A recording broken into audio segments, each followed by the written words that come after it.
ஏங்க என்ன பண்ணுறீங்க? அப்படியா? பொறுக்குங்க பொறுக்குங்க.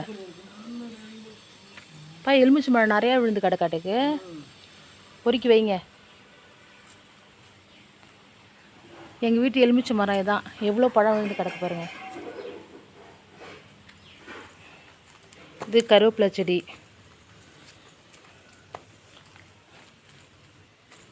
மாமரம் இப்போ தான் வளர்ந்துட்டுருக்கு.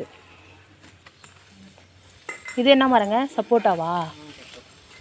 சப்போட்டா மரம் இது. நிறையா இருக்குது எலுமிச்சை மரம். எடுத்து போடுங்க. வாழை மரம் இது ஒன்று தான் இருக்குது. நிறையா இருந்துச்சு வாழை மரம், எல்லாத்தையும் வெட்டிட்டாங்க ஃபுல்லாக. தேங்காய்லாம் ஒன்றும் விழலையா?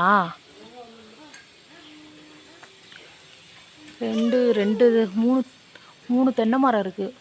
நிறைய தேங்காய் விழும். ஒன்றுமே விழல. இப்போ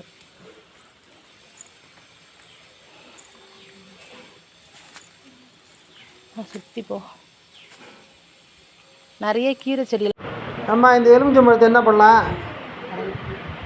கடையில் கொடுக்காமா? ஏங்க கடையில் கொடுக்குற? நாளைக்கு வெள்ளிக்கிழமை யூஸ் ஆகும், கோயிலுக்கு போகணும். ஓ சரி சரி, வச்சுருங்க. பார்த்து வா பார்த்து வா. தென்னை மரத்தை பார்த்து தம்பி வரம்மா. அவன் பின்னாடியே தான் வரான் தோட்டத்தை சுற்றி. வாங்க வாங்க. ஏன் அதை பிடிச்சிட்டே நிற்கிறீங்க? அது துணி காய வச்சுருக்காங்கல்ல. சரி சரி, பார்த்து வாங்க. வாங்க வாங்க. விடுங்க விடுங்க, அதை விட்டுருங்க. கீழே விழுகிற மாதிரி இருக்குது, விடுங்க அதை. சரி சரி, இதை விட்டு நீ போ. வாங்க வாங்க. இங்கே ஒரு குட்டி எலுமிச்சை மரம் இப்போ தான் முளைஞ்சிட்டு. இதுக்கப்புறம் காய் காய்க்கணும். 2-3 வருஷத்தில் இது காய் காய்ச்சிரும். துணி துவைக்கிற கட்டை இருக்கு. துணி துவைச்சிட்டு இருந்தேங்க. தண்ணி இல்லை அலசுறதுக்கு. இனிமேல் தான் அலசணும்.